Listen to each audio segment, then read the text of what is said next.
Salut mes amours, j'espère que vous allez bien. Bienvenue sur ma chaîne. Si c'est la première fois de tomber à ma chaîne, moi c'est Rose Beauty, la personne qui vous fait des astuces naturelles. Je viens vous remercier mes amours. Depuis que j'ai perdu ma mère, je n'ai jamais eu la force de vous faire des vidéos ou une vidéo pour vous expliquer ce qui s'est passé avec ma mère. J'ai toujours été tentée de faire des vidéos plusieurs fois sur l'appareil pour vous dire ce qui s'est passé. Et je n'ai jamais été à mes idées de publier. Parfois, je filme et je tombe dans des émotions, je supprime. Et le 40e jour de ma mère était le vendredi. Elle a totalisé 40 jours depuis sa mort. Et je me suis dit que je dois me relever, commencer à faire les activités petit à petit et surtout venir vous remercier. Merci beaucoup pour vos messages, mes amours. Une fois, j'avais entendu que ma mère était morte et j'avais pensé à vous que vous allez me consoler, vous allez être là pour m'écrire des messages d'amour, messages de consolation pour la prière et vous avez fait ça. Je vous assure, j'ai perdu ma mère, mais je sentais la paix dans mon cœur et je me demandais si cette paix vient de mes amours qui prient pour moi. Alors, je vous remercie beaucoup. Je ne veux pas que cette vidéo puisse être très longue parce que j'ai beaucoup de choses à vous dire concernant la mort de ma mère, des petites histoires, mais je ne sais pas si je serai en mesure de vous faire tout. Je vais essayer de prendre juste des parties essentielles. Alors, avant la mort de ma mère était en bonne santé, elle n'était pas malade. Alors, 2 semaines avant sa mort, il y a quelque chose qui m'avait affaibli. J'étais très faible. Je n'étais pas à mesure de faire les activités que j'ai l'habitude de faire chaque jour. J'avais détesté mes habits, j'ai détesté mes perruques, j'ai détesté toutes les choses de mes matériels là et j'ai trouvé ça comme si c'était vanité. C'est comme s'il y a une voix qui me soufflait dans l'oreille, me dire, tu sais, tu es tellement impliqué dans l'histoire des habits, de l'apparence et je sais que tu as beaucoup de choses, tu as de l'argent, tu peux acheter des sacs à main, tu peux acheter des habits, mais il faut savoir que tout est vanité. Et après ça, c'est comme si le Saint-Esprit m'avait inspiré pour commencer. Je suis de la foi catholique, on prie pour les âmes de purgatoire, pour le pardon des âmes de purgatoire. Les âmes de purgatoire sont en purgatoire pour être purifiées avant d'aller au ciel. Alors, on prie pour ces âmes-là. Et même au purgatoire, ils ne sont plus à mesure de demander pardon, Dieu n'est plus à mesure d'écouter ça. Alors, nous qui sommes vivants ici sur la terre, l'Église, les chrétiens, on peut prier et Dieu peut nous attendre. Il peut faire sortir l'un à l'autre du purgatoire. Je pouvais faire les chapelets là 7 fois par jour. Et moi-même, je me demandais comment je suis inspirée à prier pour les âmes des purgatoires aujourd'hui, les âmes des défunts. Pourquoi? Et je me disais seulement que peut-être je vais mourir, peut-être je est en train de me débarrasser des vanités pour préparer mon âme. Et ça ne me disait rien. Je sais qu'un jour je vais mourir. J'étais impliquée et j'étais contente de prier pour ces âmes-là. Ça me donnait beaucoup de paix. Pendant les moments-là, je vais faire marche arrière. Maintenant, le mercredi, parce que ma mère va mourir le samedi. Le mercredi, j'avais parlé à ma soeur qui était à côté de ma mère, qui mangeait une mangue. La mangue qu'elle avait coupée de l'arbre, là, dans la parcelle. Et à côté, ma mère mangeait une mangue qui était encore crue, qui était encore verte, qui n'était pas encore mûrie, c'était pas encore mûr. Alors, on a commencé à faire des commentaires. Ma soeur est en train de me dire, je viens juste d'arriver à la maison et je dis aux enfants de me chercher une mangue. Ils viennent de m'amener une grande mangue comme ça, mûre. Et je trouve maman est en train de manger une mangue ici qui n'est pas encore, elle a des mangues qui ne sont pas encore mûres ici. Alors, elle n'avait pas vu cette mangue. Si elle avait vu ça, elle allait déjà couper ça et manger. Et ma mère était à côté et elle entendait notre conversation. Elle a dit, vous me prenez pour qui comme ça? Donc, tu penses que je mange Et cette maman crie parce que j'ai faim. J'ai seulement besoin de manger ça. La maison, j'ai l'abondance de nourriture. J'ai de la viande, j'ai les poissons. Regarde, j'ai planté les matembele, les feuilles de patates douces, c'est ce qu'on appelle les matembele. Et regarde, j'ai planté les pondous, j'ai le maïs dans la parcelle. Moi, j'ai de l'abondance. Ici, on n'a pas besoin, on n'a pas faim. D'abord, c'est moi qui aide mes voisins. Ils passent ici de temps en temps. Je peux donner un peu d'argent pour les enfants qui tombent malades. Je peux donner un peu de matembele. Je peux donner un peu de nourriture. Moi, je suis en abondance. Je mange seulement pour manger, mais j'ai tout dans la maison. Ça m'avait donné la joie et j'avais dit que j'ai réussi à faire vivre ces gens ici dans l'abondance. Et c'était passé. Moi, j'avais fait un commentaire. Je dis, maman, j'entends ce que tu dis là-bas, ce n'est pas vrai. Je ne pense pas si tu peux manger une mangue comme ça, vert où il y avait jaune. Tu n'as pas vu ça, il faut seulement accepter. Elle n'avait pas accepté que, elle n'avait pas, que, elle dit qu'elle avait vu ça, mais elle avait choisi seulement les verts là. C'est ce qu'elle voulait manger. Et c'était passé comme ça. Il y avait l'ambiance, c'était passé. Et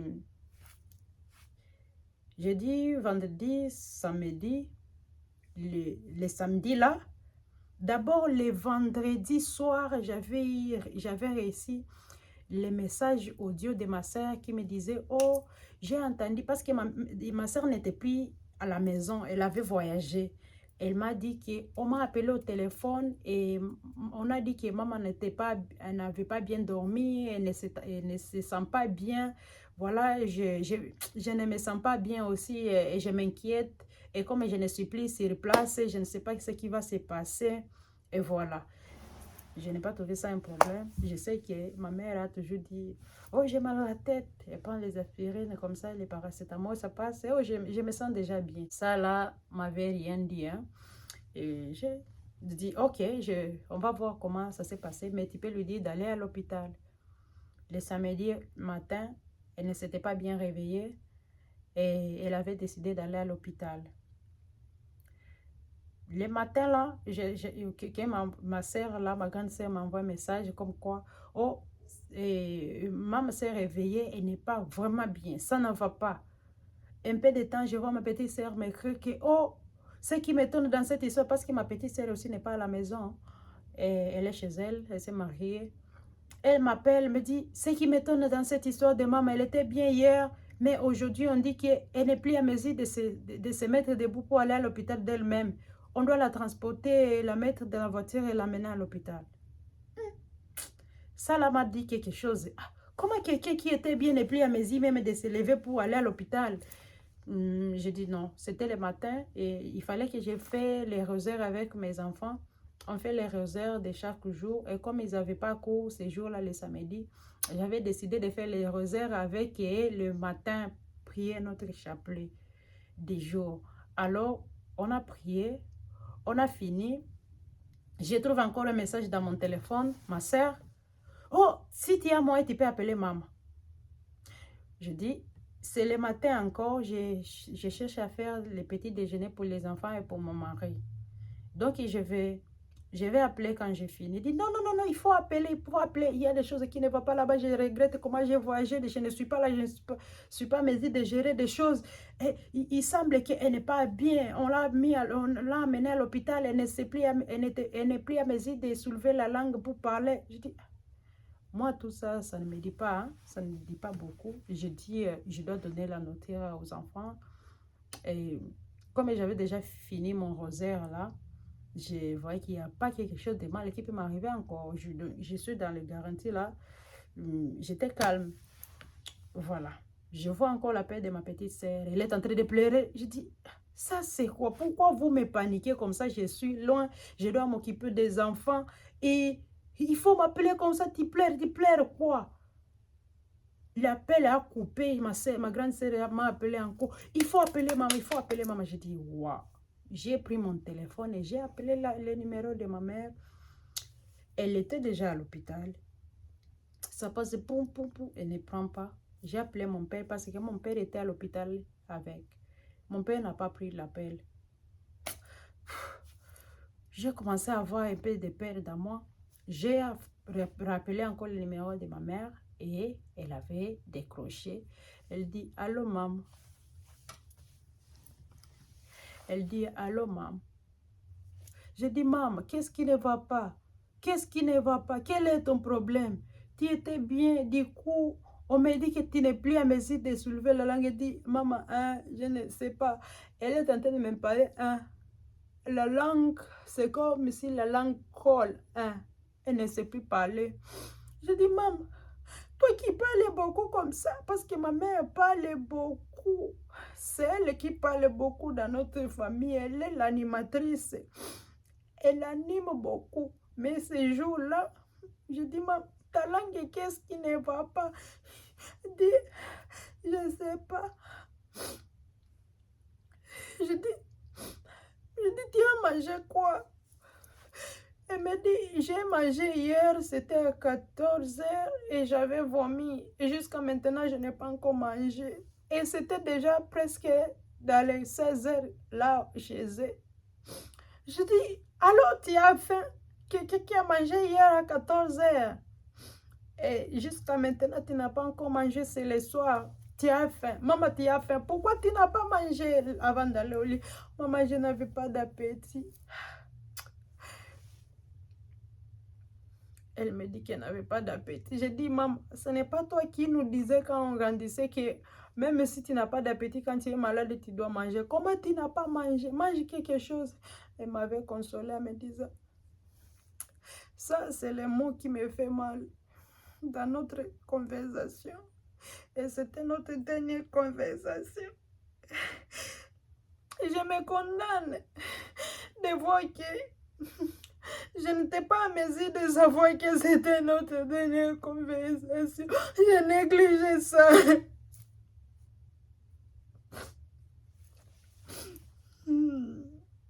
Elle me dit,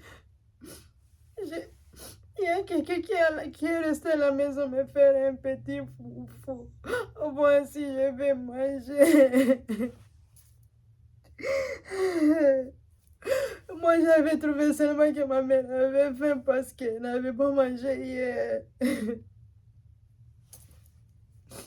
Mais ma mère savait que c'était pas qu'elle avait faim. Un peu de temps, elle a commencé à me dire, maman, tu sais que je t'aime beaucoup. J'ai dit, maman, qui t'a enseigné comment dire à son enfant, je t'aime? Tu m'as jamais dit ça. Elle n'était plus à mesure de bavarder. Ma mère, elle bavardait toujours. Ces jours-là, elle n'était plus à mesure de bavarder. Elle n'était plus à mesure de bavarder, maman.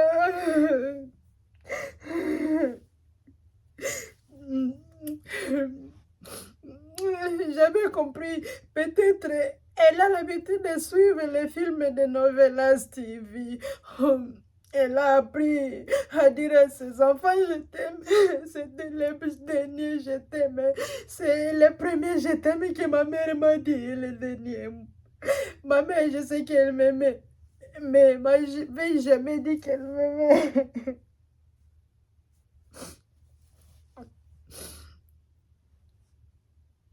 Et puis, je voulais maintenant répliquer aussi de lui dire que je l'aimais.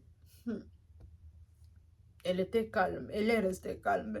Mais je pouvais entendre les voix des côtés des gens à côté là-bas à l'hôpital qui bavardent entre eux. Je dis, maman, dis allô, dis allô. Je suis en train d'entendre les voix des autres, ça ce n'est pas la connexion. Oh, ma mère était là. Pourquoi je n'avais pas si... que ça c'était la fin. Je vais dire des choses à ma mère. Je voulais répliquer maintenant que maman, tu sais, je t'aime aussi. Mais le téléphone était déjà calme. À l'hôpital, je dis allô maman. Allô maman. Quand j'ai appelé mon père encore, il n'avait pas pris. Ça ne m'avait pas beaucoup dit.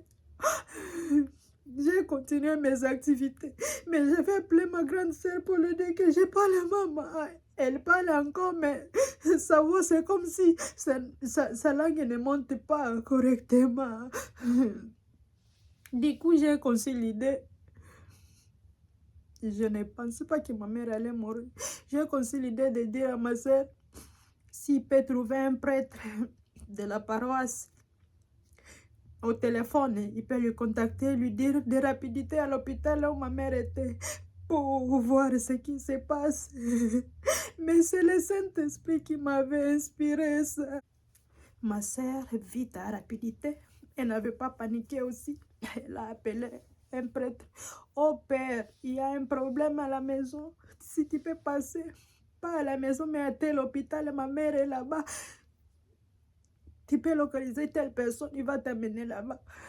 Et le prêtre n'était pas en ville, il était quelque part. Il dit, si c'est à cause des malades, parce que nous, les catholiques, on croit que si ça t'arrive de confesser ou d'avoir le sacrement avant de mourir, tu auras le pardon du Seigneur. Avec ça, les prêtres ils payent c'est tout pour aller sauver l'âme. Et le prêtre a dit, je suis à 15 km, mais j'ai une moto, je laisse tout ce que j'ai fait. Et je vais là-bas, dans quelques minutes, je vais te dire que je suis à l'hôpital avec elle. Le prêtre est parti. Quelques minutes, le prêtre a appelé ma soeur et je suis à côté de la maman. On dit, le prêtre entre dans l'hôpital. Maman, ma mère a vu le prêtre entrer dans la chambre. Elle n'était pas plus à mesure de parler. Et le prêtre lui dit, parce que ma mère connaissait le prêtre. Le prêtre lui dit, maman, le prêtre a appelé maman au lit comme ça. Et elle avait dit, yes. Elle avait répondu. Et le prêtre lui a demandé qu'est-ce qui ne va pas. Là, elle n'était plus à mesure d'expliquer. Il avait dit seulement un mot que j'ai mal à respirer, je suis étouffée. C'était tout. Le prêtre a compris, ma mère a changé. Le prêtre a dit aux gens de sortir qui voulaient rester avec ma mère parce qu'elle pouvait se confesser que les autres ne puissent pas entendre. Je remercie le Seigneur de la grâce qu'il a fait, qu'il m'a fait et qu'il a fait à ma mère. Il est resté avec le prêtre. Le prêtre lui a donné le sacrement. Quelle grâce que ma mère a eue. Je ne sais pas si j'aurai cette grâce-là, mais c'est la grâce que nous tous on cherche en priant les chapelets. L'Église catholique a pris les chapelets pour cette grâce-là. Et c'est là où on dit, ça veut dire on prie les chapelets là pour Sainte Vierge Marie puisse prier pour nous maintenant et à l'heure de notre mort. Ma mère a reçu cette grâce-là. Alors, le prêtre a fini avec ma mère. Il n'était pas allé loin, ma mère était morte. Je suis à la maison. J'avais donné la nourriture aux enfants à leur papa.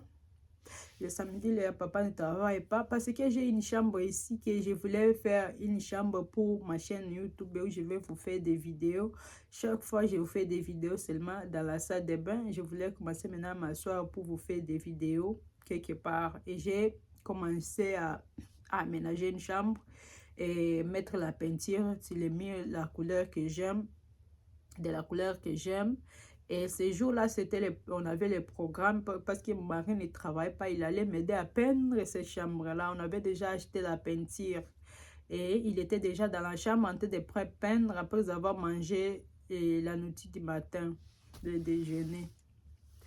Alors, c'est moi qui mange tard parce qu'on ne mange pas la même nourriture. Mes enfants ne mangent pas la nourriture africaine et leur papa aussi a des difficultés à manger la nourriture africaine. Alors, je leur fais la nourriture qu'ils aiment et plus tard, je me fais ma nourriture. Là, je peux manger, je me rassure qu'ils ont tous mangé et je peux manger dans le calme. J'ai donné la nourriture. Et j'ai dit maintenant que je vais me faire aussi quelque chose. Mais j'étais très fatiguée, très fatiguée. Je n'avais pas fait encore quelque chose depuis le matin. J'ai fait un petit foufou comme ça. J'ai mangé, j'avais bien mangé. Après ça, j'ai pris mes enfants. Je suis allée dans la chambre où leur papa était en train de peindre. Un peu de temps, je n'étais pas tranquille. Je n'avais pas même l'idée de prier, hein, parce que je sais que ma mère est à l'hôpital. Je n'avais pas même l'idée de prier ces jours-là. Oh, j'étais esclave de prier pour les âmes des purgatoires et j'avais cessé de prier ces jours-là. Et je n'étais pas inspirée à la prière ces jours-là. Alors, j'ai quitté la chambre. Je suis allée dans une autre chambre, la chambre de ma fille qui était en face, pour arranger son lit. Je suis en train d'arranger son lit, j'ai fini, je me suis mise sur le lit. Du coup, j'entends la voix de mon mari. Viens, viens, viens.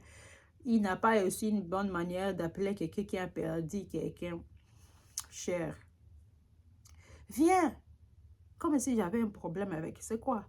Oh, prends le téléphone. Quelqu'un était sur son téléphone en train de lui dire que ma mère est morte.